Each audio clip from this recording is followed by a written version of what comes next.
nuestro tiempo de alabanza, nuestro tiempo de adoración, no tiene la intención de manipular las emociones. Pero por supuesto que somos seres creados emocionalmente, tenemos emociones. Y el Señor mismo le dijo a una mujer una vez en Juan 4:24, vendrá el tiempo en que los verdaderos adoradores adorarán al Padre en espíritu y en verdad. Y el Señor mismo dijo, ama al Señor tu Dios con todo tu corazón, con toda tu mente, con todas tus fuerzas, con todo tu ser. Entonces cuando cantamos desde nuestro interior, desde nuestra alma, nuestro espíritu, con todo lo que tenemos, pero también con el entendimiento de lo que cantamos, es la verdad.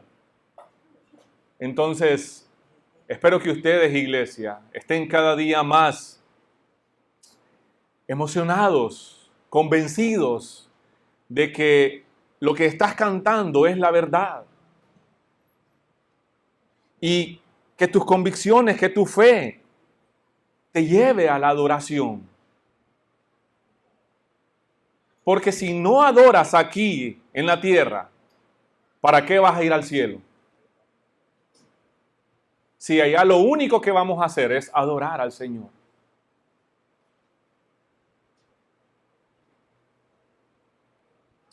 Acompáñenme a orar.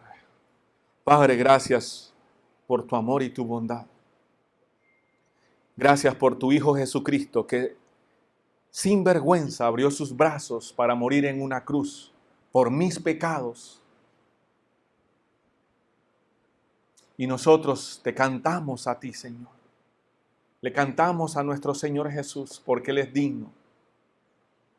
Él es digno de toda honra y toda gloria, de toda alabanza. Y si nosotros callamos, seguro que las piedras cantarán, Señor. Pero no queremos perder este privilegio. Por eso cada vez, Señor, que nos congregamos, que nos reunimos como iglesia, guíanos, enséñanos cómo adorarte, enséñanos cómo desbordarnos en alabanza, en adoración, desde lo más profundo de nuestro ser, pero con el suficiente entendimiento de que lo que hacemos es la verdad, de lo que cantamos es la verdad. Señor, te pido por este tiempo de predicación, que me guíes a predicar tu palabra y que tu palabra hoy sea de bendición para nuestras vidas. Te lo pido, Señor, en el nombre de tu Hijo Jesús. Amén. Amén.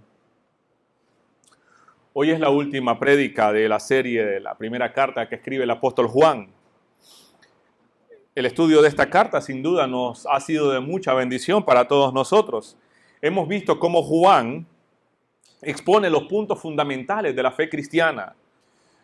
En términos absolutos, no relativos. Juan no es gris. Juan no se mete a ese problema. Juan no lidia, no se enreda con los puntos ahí como, ¿y si fracaso? ¿Y si soy cristiano y fracaso? No, Juan no. Solo en el capítulo número 1, versículos 8 y 9, donde dice que si confesamos nuestros pecados, Él es fiel y justo. Y en el capítulo número 2, versículo 1, Él da algo de alivio a esos absolutos que hemos visto. El resto de la carta, Él presenta verdades como en blanco y negro, en lugar de temas grises o sombras grises.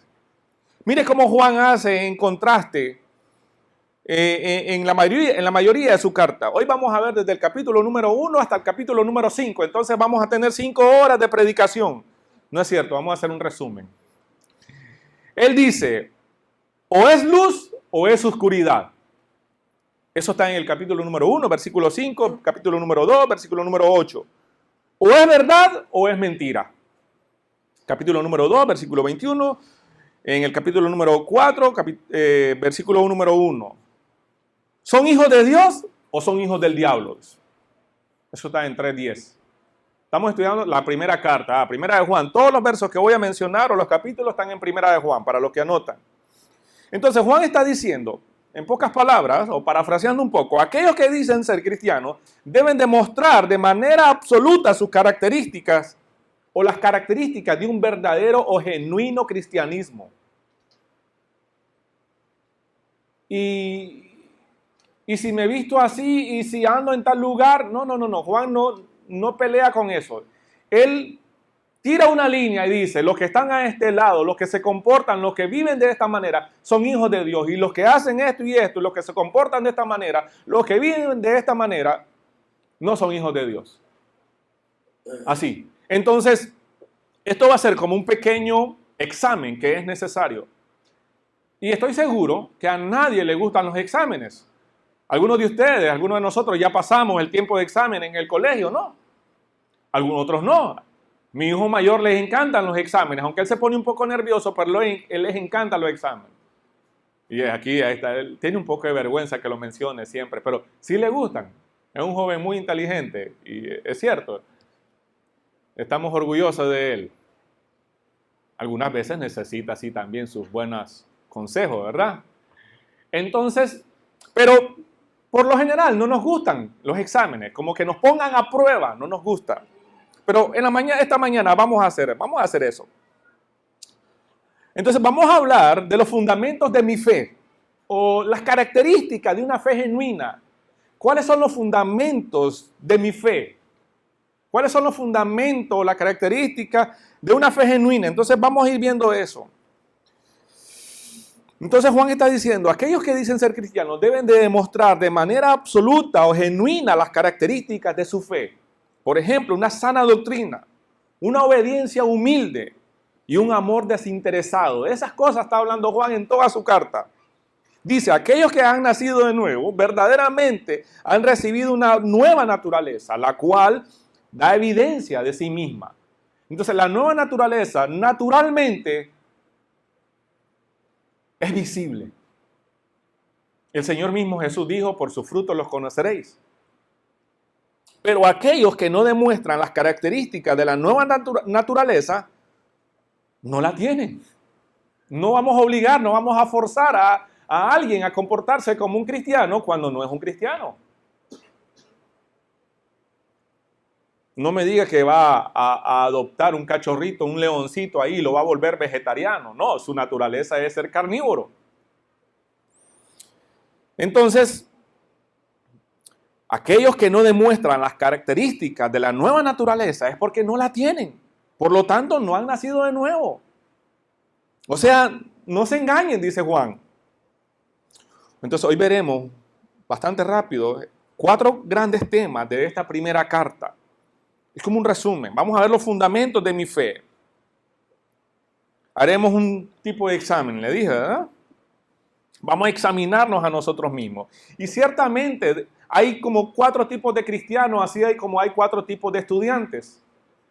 El estudiante que se prepara para un examen se siente listo, se siente seguro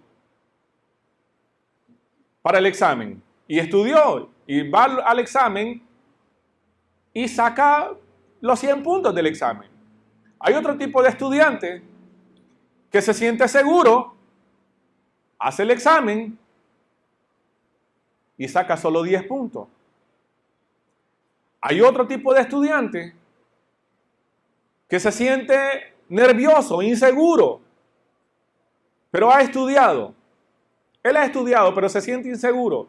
Hace el examen y saca sus 100 puntos. Un tipo de nerviosismo o inseguridad por las circunstancias. Y está el cuarto estudiante que ese se siente inseguro. Sabe que va a salir mal, no ha estudiado.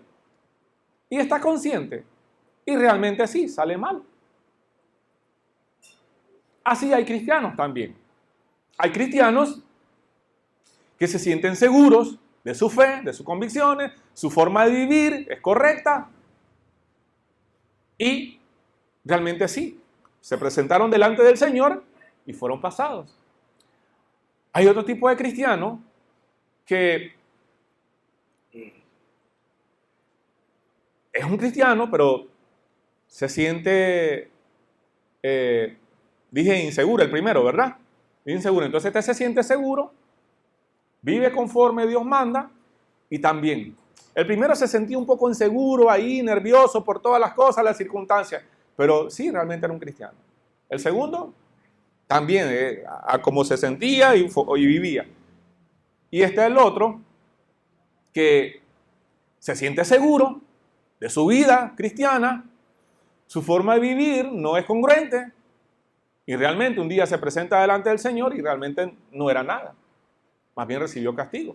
Está el otro que no es nada, está seguro que va a ser condenado, su forma de vivir refleja que no es cristiano, no ha nacido de nuevo, y se presenta ante el Señor y realmente así, recibió lo que él esperaba, lo que él creía. Así, igualito a los estudiantes.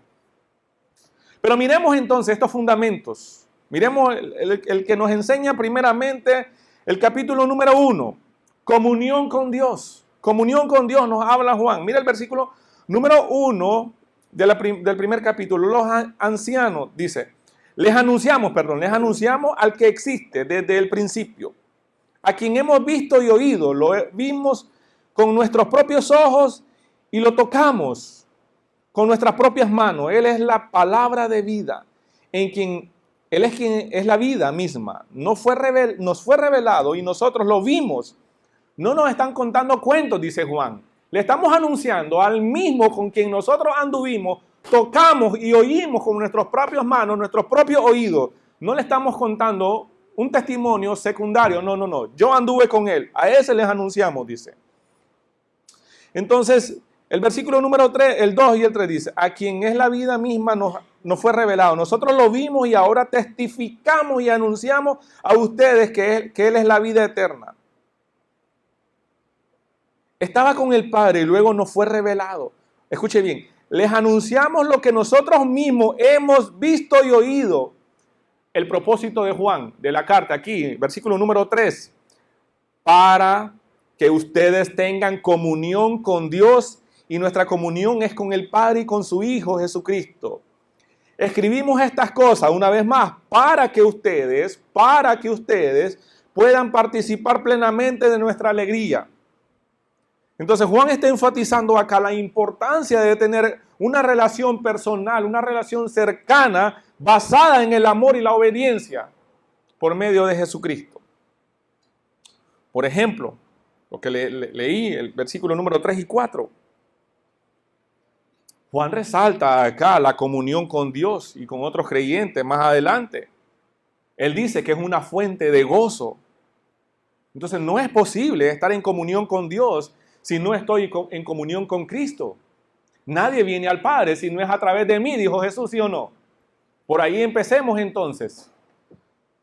No es posible estar en comunión con Dios si no estoy en comunión con Cristo, y por eso es necesario tener una perspectiva bíblica de una sana doctrina en cuanto a la persona y la obra de Cristo.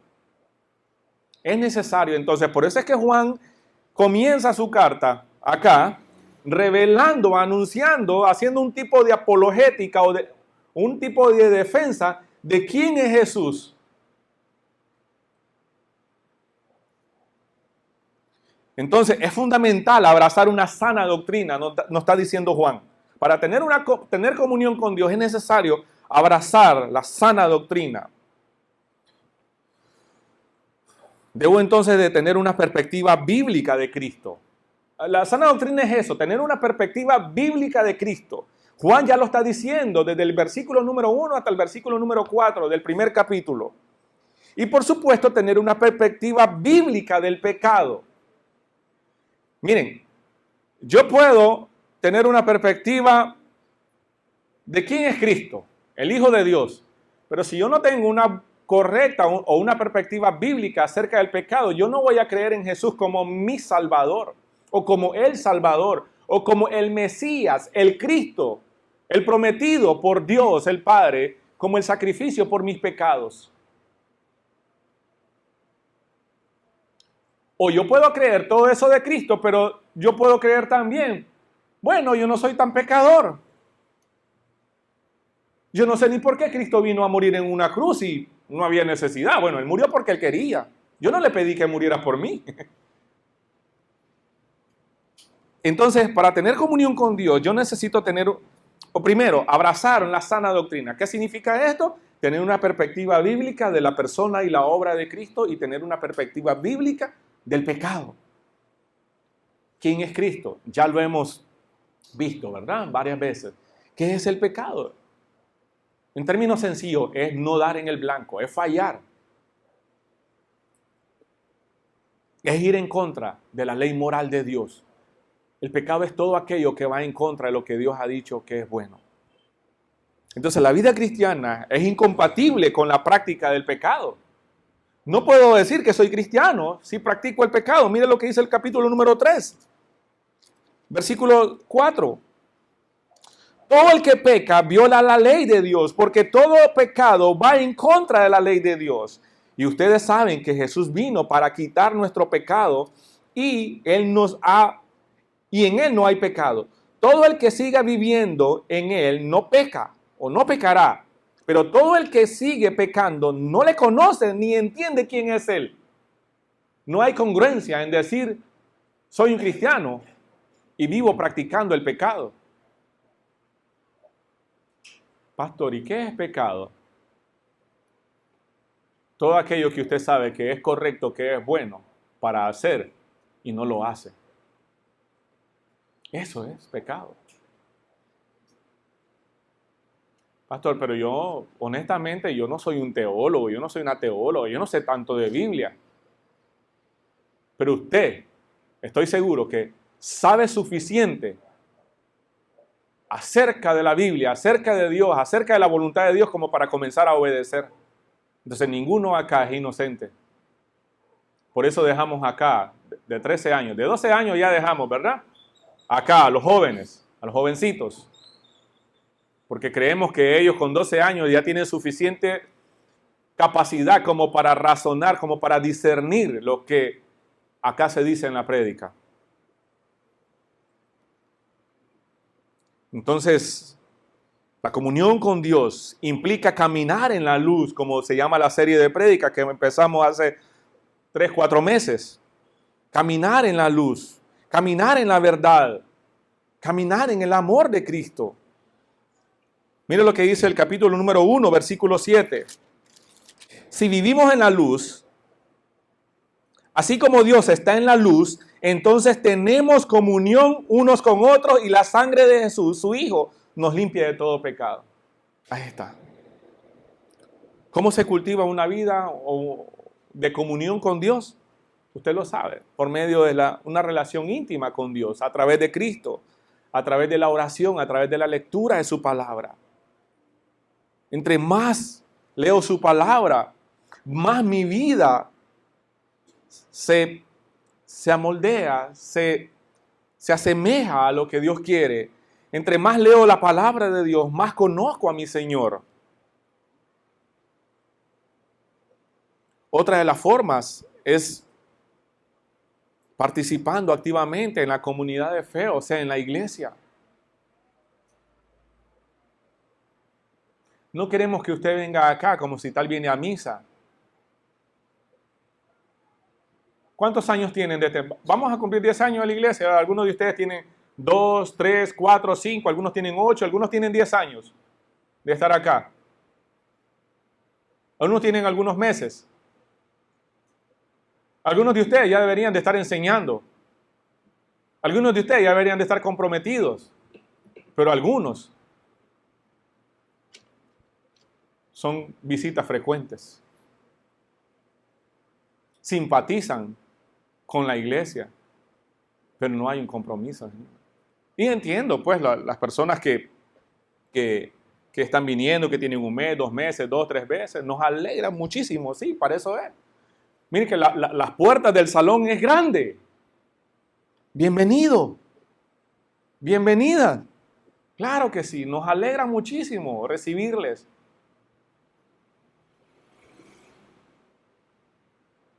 Pero más que eso, queremos caminar juntos y hacer lo que es agradable para Dios.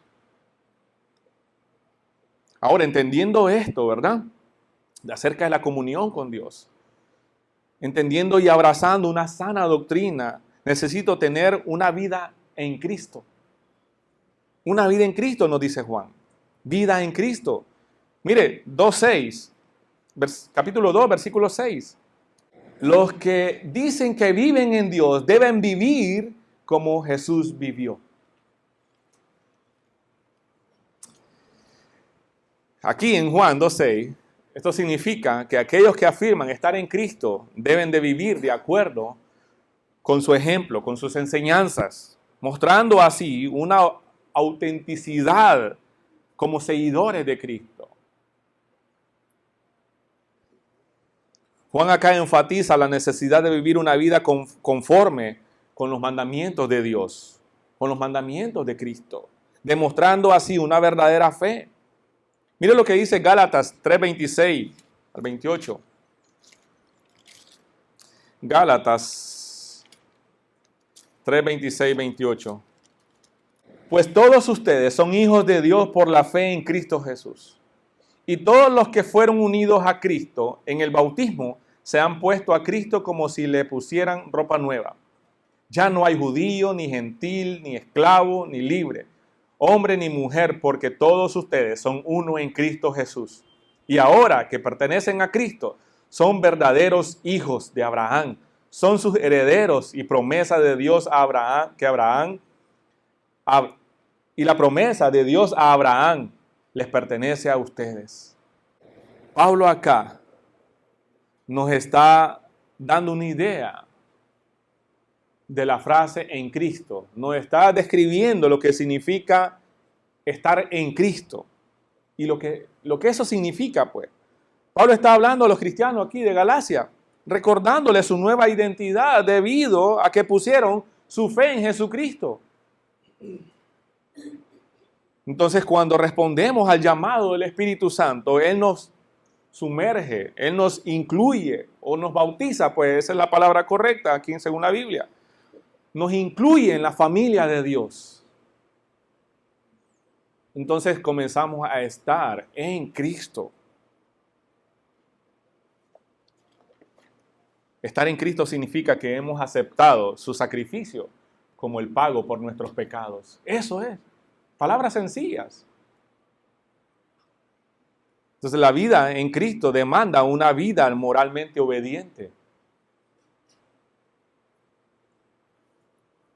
Mire lo que dice el capítulo número 2, versículo 3. Podemos estar seguros de que conocemos a Dios y obedecemos sus mandamientos. Si alguno afirma, yo conozco a Dios, pero no obedece los mandamientos de Dios, es un mentiroso y no vive en la verdad. Pero los que obedecen las palabras de Dios demuestran verdaderamente cuánto lo aman, así como sabemos que vivimos en Él. Los que dicen que viven en Dios deben vivir como Jesús vivió. Ahí está. Entonces se necesita una vida de obediencia. Y una de las evidencias de que conozco a Dios es la obediencia. Si digo que lo conozco pero no obedezco, soy un mentiroso, dice. Mire lo que dice el 2:5. Pero los que obedecen la palabra de Dios demuestran verdaderamente cuánto lo aman. Juan 14:15, si ustedes me aman, dice, obedezcan mis mandamientos. Entonces, Filipenses 2:5 dice, tengan la misma actitud que tuvo Cristo Jesús. Reconociendo quién era, ¿verdad? Se despojó de eso. Y ahí es donde conocemos lo que se conoce como la kenosis, el despojo. Cuando el Señor Jesús se rebajó y vino acá a nacer como un ser humano y morir en una cruz como un pecador, sin pecado, ¿sí? Entonces la vida en Cristo requiere una vida de obediencia. Es necesario tener entonces una perspectiva bíblica de la obediencia. Aquí, una vez más, ¿verdad? Una vez más, volvemos a la importancia de tener una perspectiva, un concepto correcto o bíblico acerca de la obediencia y acerca de sus mandamientos también. Por ejemplo, tener una perspectiva bíblica de la obediencia es reconocer que Dios es quien manda. Él es mi Señor. Cuando las personas emocionalmente, cuando se emocionan y dicen yo declaro, yo decreto, yo arrebato, No están reconociendo quién es el que manda. No están reconociendo quién es el Señor. No acepto un no, Señor. ¿A dónde sale eso en la Biblia? ¿Quién dice que no puedes aceptar un no? ¿Quién es el soberano? Entonces, es necesario tener una perspectiva correcta acerca de la obediencia. Una vez más, tener una perspectiva bíblica de la obediencia es reconocer quién tiene la autoridad y la potestad sobre mí. Él, el Señor. Él tiene autoridad sobre mí. Él tiene potestad sobre mí. Eso es tener una perspectiva correcta o bíblica acerca de la obediencia. Necesito tener también, dice, para poder vivir una vida moralmente obediente, necesito tener una perspectiva bíblica de sus mandamientos. Y eso es reconocer que sus mandamientos no son simplemente caprichos del Señor. No son caprichos de Dios. El hecho de estarme dando mandamientos, tener una perspectiva bíblica de sus mandamientos, es reconocer que es para mi propio bien. Es para mi propio bien. Cuando nosotros leemos los mandamientos, la mayoría de las personas sin temor de Dios lo miran solo como prohibiciones. No lo están viendo como una forma de protegernos de Dios. Como una forma de protegernos a nosotros mismos para que no lastimarnos. Cuando pecamos, sí ofendemos a Dios. Sí, nuestro pecado es vertical y podemos lastimar a las personas que están a nuestro alrededor. Podemos decepcionar a las personas. Pero también nos hacemos daño a nosotros mismos. ¿Qué mandamientos encontramos en la palabra de Dios para los esposos, para las esposas, para los hijos, para los jefes? ¿Qué? Un montón. Para las ovejas, para los pastores, para la iglesia, para los líderes. Ahí está. Para los que se quieren casar. Todo eso ahí está. Entonces, estar en Cristo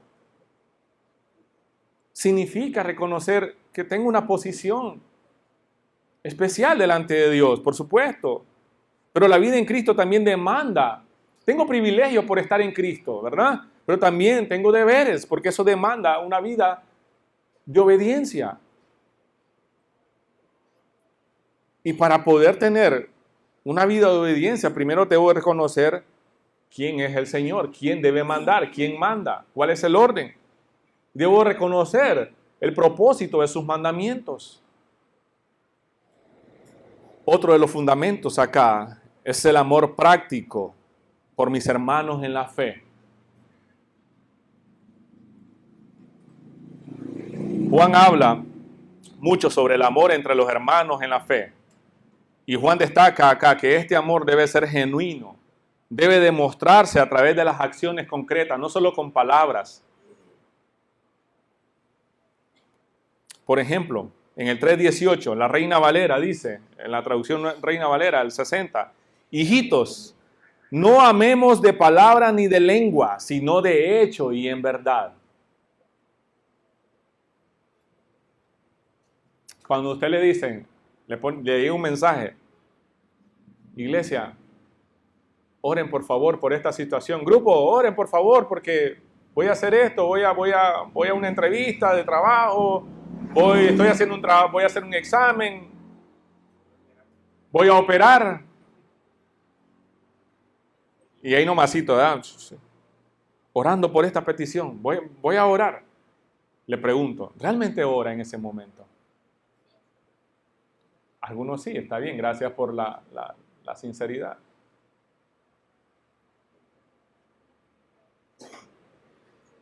Y a las 3 de la tarde todo salió bien, me dieron el trabajo, el paciente salió bien, pero yo tenía planeado orar a las 8 de la noche cuando ya me iba a dormir.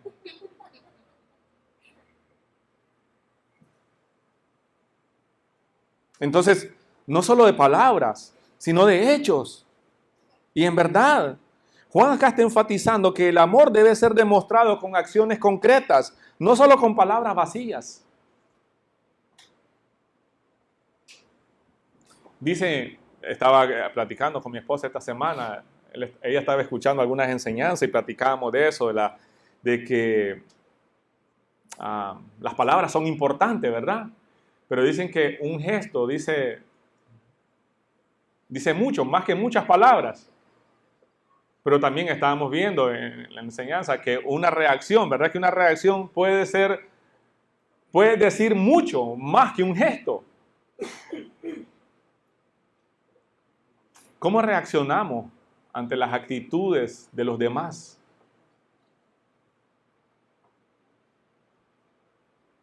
No le dijimos nada a nuestro hermano, a nuestra hermana. No arrugamos la cara. Pero ¿cómo respondemos? Eso es pecaminoso también. Puede ser pecaminoso de acuerdo a cómo responda usted.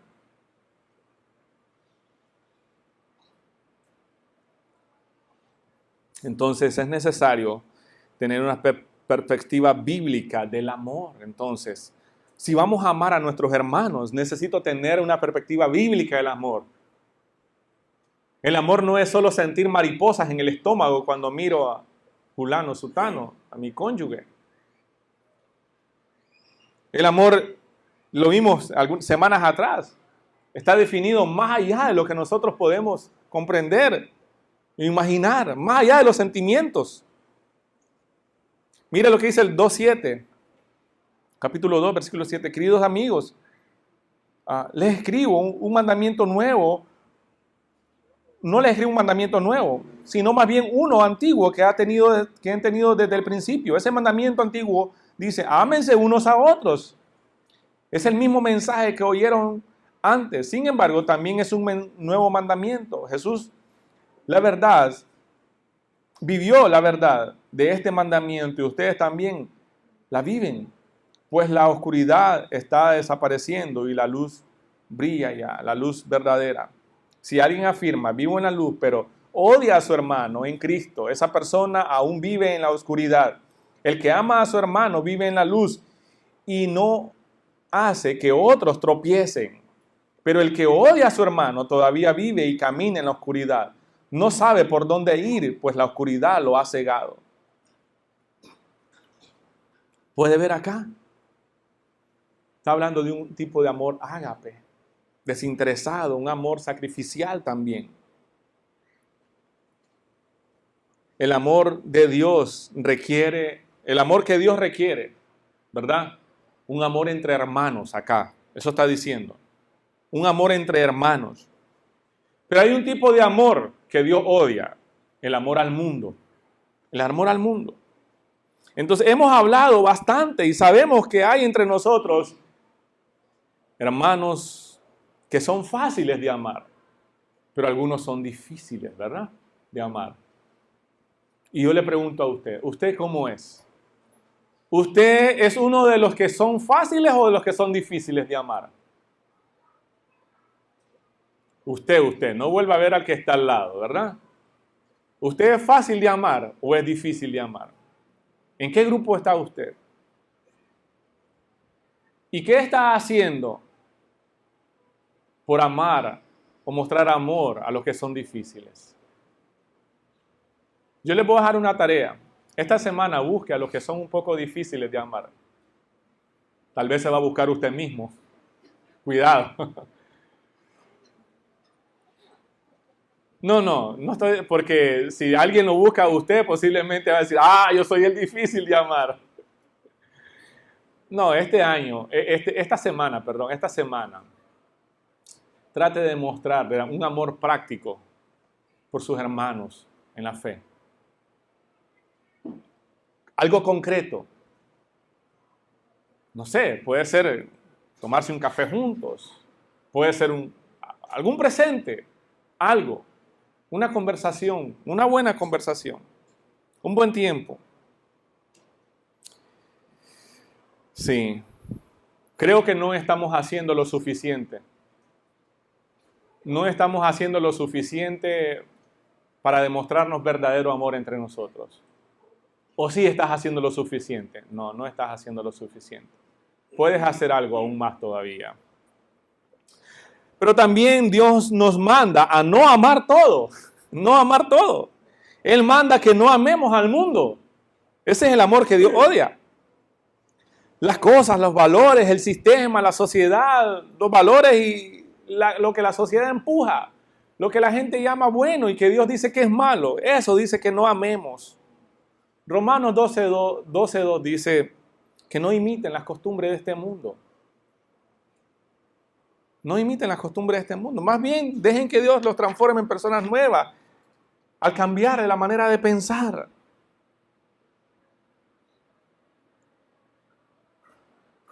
Deberíamos de meditar en aquellas cosas que pensamos que estamos, aquellas cosas que estamos haciendo y reevaluarlas si realmente esto es bueno delante de Dios o simplemente estoy creyendo que es bueno porque los demás lo hacen.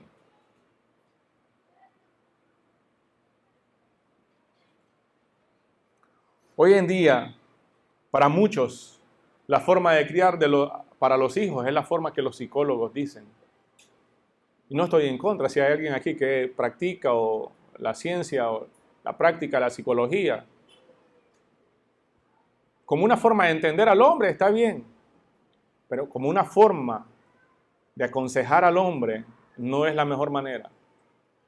Nuestro manual de vida es la palabra del Señor. Nosotros creemos que la palabra de Dios es la máxima autoridad en cuestión de fe y de práctica. No hay otro manual. Lo que Dios quiere o cómo Dios quiere que nosotros vivamos, aquí está. Aquí está. Sí es cierto, no hay una escuela para padres, no hay una escuela para hijos. Pero aquí está lo que Dios quiere en cuanto a la relación que deben de tener padres o matrimonios, padres e hijos en la iglesia, la sociedad. Aquí está. Aquí está. Amada iglesia, quiero que miremos un cuarto fundamento, la lucha diaria y la victoria que tiene el cristiano contra el pecado, la comunión con Dios, la vida en Cristo. ¿Qué más vimos? Vimos un amor práctico y la lucha diaria y la victoria que tiene el cristiano sobre el pecado. Esos 4 fundamentos. Evalúense. Evaluémonos entonces. Si estamos viviendo de esta manera, si tenemos comunión con Dios y nuestra vida está en Cristo, si estamos practicando el amor entre nosotros y si estamos luchando diario contra el pecado y estamos obteniendo la victoria. La vida, Juan nos dice que el cristiano sí tiene lucha contra el pecado y también tiene la victoria. Esa es nuestra aplicación de hoy. En el capítulo número 5. Todo el que cree que Jesús es el Cristo ha llegado a ser un hijo de Dios. Y todo el que ama al Padre ama también a los hijos nacidos de Él. Sabemos que amamos a los hijos de Dios si amamos a Dios y obedecemos sus mandamientos. Amar a Dios significa obedecer sus mandamientos. Y sus mandamientos no son una carga difícil de llevar. Para algunos sí es difícil de llevar. ¿Saben por qué? Porque estoy poniendo algo encima de eso. No es mi prioridad honrar a Dios. ¿Quién puede ganar esta batalla contra el mundo? Únicamente los que creen que Jesús es el Hijo de Dios. O sea, los creyentes, los cristianos. Entonces Juan aquí está advirtiendo de una realidad del pecado. Pero también habla de la importancia de mantenernos en guardia, vigilantes contra él, viendo aquellas cosas, discerniendo, tratando de entender que esto está viniendo a mi vida, puede ser una tentación. Juan dice que Satanás se viste como ángel de luz. Interesante, ¿no? Y si se viste como ángel de luz, también puede disfrazarse como un predicador, como un cantante cristiano, como un pretendiente, como una buena muchacha, como un buen muchacho. Juan está advirtiendo eso. y la importancia de mantenernos en guardia. La importancia de confiar en la obra de Cristo en la cruz. Confiar en el poder del Espíritu Santo para vencer las tentaciones, para vencer el pecado. Entonces la carta advierte sobre la realidad del pecado, pero también la necesidad de resistirlo. Miren lo que dice 2:1. Mis queridos hijos, les escribo estas cosas, una vez más acá, para que no pequen. Para que no pequen. Pero si alguno peca, si en la lucha, si en medio de la batalla somos golpeados, somos heridos, dice, si alguno peca, tiene un abogado que defiende nuestro caso ante el Padre. Es Jesucristo, el que es verdaderamente justo. Ahí está. ¿Te puede ver eso? Entonces la carta advierte sobre la realidad del pecado, pero la necesidad también de resistirlo y la esperanza que tenemos. Entonces los cristianos, los creyentes tienen victoria en Cristo. Victoria en Cristo. Juan reconoce la realidad del pecado, pero también resalta o señala que Jesucristo es nuestro abogado.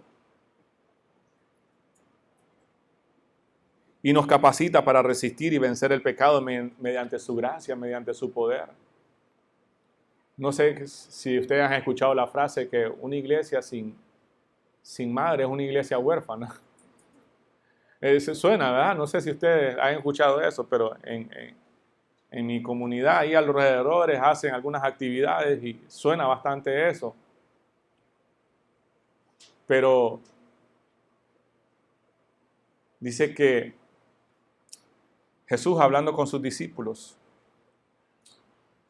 yo me tengo que ir y les enviaré al abogado defensor para que no queden huérfanos, dice. Entonces, no somos huérfanos por no tener una madre espiritual. No somos huérfanos porque tenemos al Espíritu Santo. Entonces, la carta de Juan dice que los cristianos tienen victoria en Cristo. El abogado defensor nos capacita para resistir y vencer el pecado.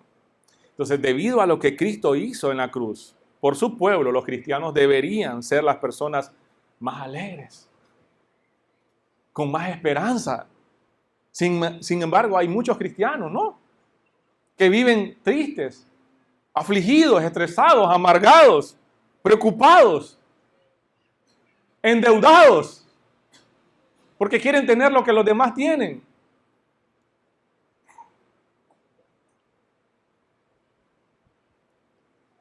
No, amada iglesia. Juan acá destaca que el cristiano sí tiene luchas diarias contra el pecado, contra las tentaciones, pero también tiene la victoria en Cristo Jesús. Entonces, debido a lo que Cristo hizo en la cruz, por usted y por mí, deberíamos entonces ser las personas más alegres. Deberíamos influir en el resto de la comunidad, de nuestros vecinos, de nuestras familias. Ustedes vienen cada domingo acá para capacitarse, para escuchar la verdad de Dios, para que la verdad de Dios nos ilumine, nos instruya, nos corrija, nos enseñe acerca de la verdad. Y la verdad es esta, que los cristianos tienen gozo y esperanza, tienen la victoria en Cristo. No deberíamos estar ni afligidos, ni avergonzados, ni amargados, ni estresados, ni preocupados, ni endeudados. Más bien deberíamos estar gozosos, alegres. Para estar resumiendo acá, entonces la primera carta de Juan nos llama a tres cosas. Vivir en comunión íntima con Dios. Y esta comunión se mantiene a través de una relación personal, una relación basada en el amor y la obediencia a sus mandamientos. También eso implica vivir en Cristo, siguiendo su ejemplo de amor y de verdad, mostrándonos amor genuino entre nosotros como hermanos en la fe. La otra cosa que Juan nos enseña es que nos mantengamos en constante lucha contra el pecado, confiando en la gracia y en el poder de Dios. Que tengamos cuidado, dicen, de poner en el lugar de Dios cualquier otra cosa. En eso termina la carta. El versículo 21 dice: queridos hijos, aléjense de todo lo que pueda ocupar el lugar de Dios en el corazón. Así termina la carta. Juan no le está escribiendo a los incrédulos. Juan le está escribiendo a las iglesias, a los cristianos,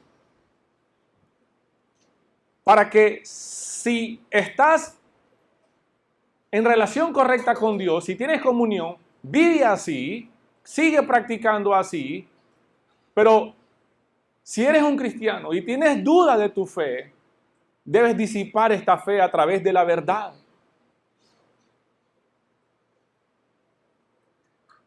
No debes tener miedo a un examen si tu fe es genuina y estás viviendo de acuerdo a lo que Él dice. Pero si estás creyendo que eres un cristiano y tu vida no hace juego, no hay conformidad con lo que enseña la palabra de Dios, debe haber un temor reverente para arrepentimiento y venir a la fe.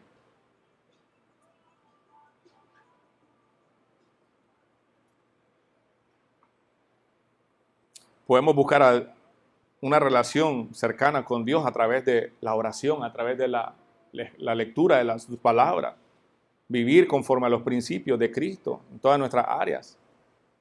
En resumen, la aplicación práctica es vivir una vida transformada por el amor de Dios, la gracia de Dios. Debemos de reflejar su carácter en nuestras vidas, en nuestras acciones, en nuestras actitudes hacia Dios y hacia los demás. Eso es lo que Juan está enseñando en su carta. Debemos examinarnos entonces si estos fundamentos son propios míos, si estas características, si tengo comunión con Dios, si mi vida está en Cristo, si estoy mostrando un amor práctico, desinteresado por los demás, si estoy viviendo una lucha diaria en el pecado, si estoy obteniendo la victoria, o simplemente me estoy dejando arrastrar por el pecado, me estoy dejando llevar por todo lo bonito, por todo lo cool de esta vida. Por supuesto, no voy a vivir en victoria. Voy a vivir afligido y avergonzado cada día. No voy a vivir con gozo. Y por eso Juan dice en el primer capítulo, dice: escribimos estas cosas para que ustedes puedan participar plenamente de nuestra alegría. Cuando Juan escribió esto, era el único apóstol superviviente o sobreviviente. El resto ya había muerto. ¿Y quién no querría leer o escuchar las palabras de este hombre, que era el último, que en persona había tocado y escuchado y había caminado a la par del Señor Jesús? Ese es el privilegio que tenemos nosotros como iglesia, de tener su palabra, de tener esto y de 2000 años después poder meditar en estas verdades. Amada iglesia, que nuestro Señor Jesucristo nos ayude a poder vivir en victoria cada día. Nosotros ya no somos esclavos del pecado, ahora tenemos una relación correcta con Dios por medio de Cristo Jesús. Usted puede vivir diariamente en victoria. Oremos. Padre, gracias por tu amor y tu bondad.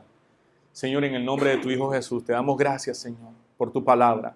Y reconocemos, Señor, que no viniste a entregar tu vida para sanarnos, para quitar nuestros problemas de salud, para quitar nuestros problemas económicos, sino viniste para darnos vida, para darnos victoria sobre el pecado, para que nosotros podamos vivir una vida abundante, de gozo, de libertad, para que podamos tener comunión con usted, Señor, para tener comunión entre nosotros mismos, para poder adorarte, alabarte con libertad y mostrarle al mundo quién eres tú también, Señor. Mi Dios, ayúdanos a como iglesia poder vivir, Señor, estas verdades, poder vivir en libertad, poder vivir con gozo, con esperanza. Que el resto de la gente pueda ver, Señor, que nuestra vida, Señor, sí está segura, que nuestra esperanza no está en algo que se puede desvanecer, sino en algo eterno, en la obra de tu Hijo Jesucristo. Gracias, Dios, por este tiempo. En el nombre de tu Hijo Jesús. Amén. Amén. Que Dios les bendiga a todas, amada iglesia. Buenos días.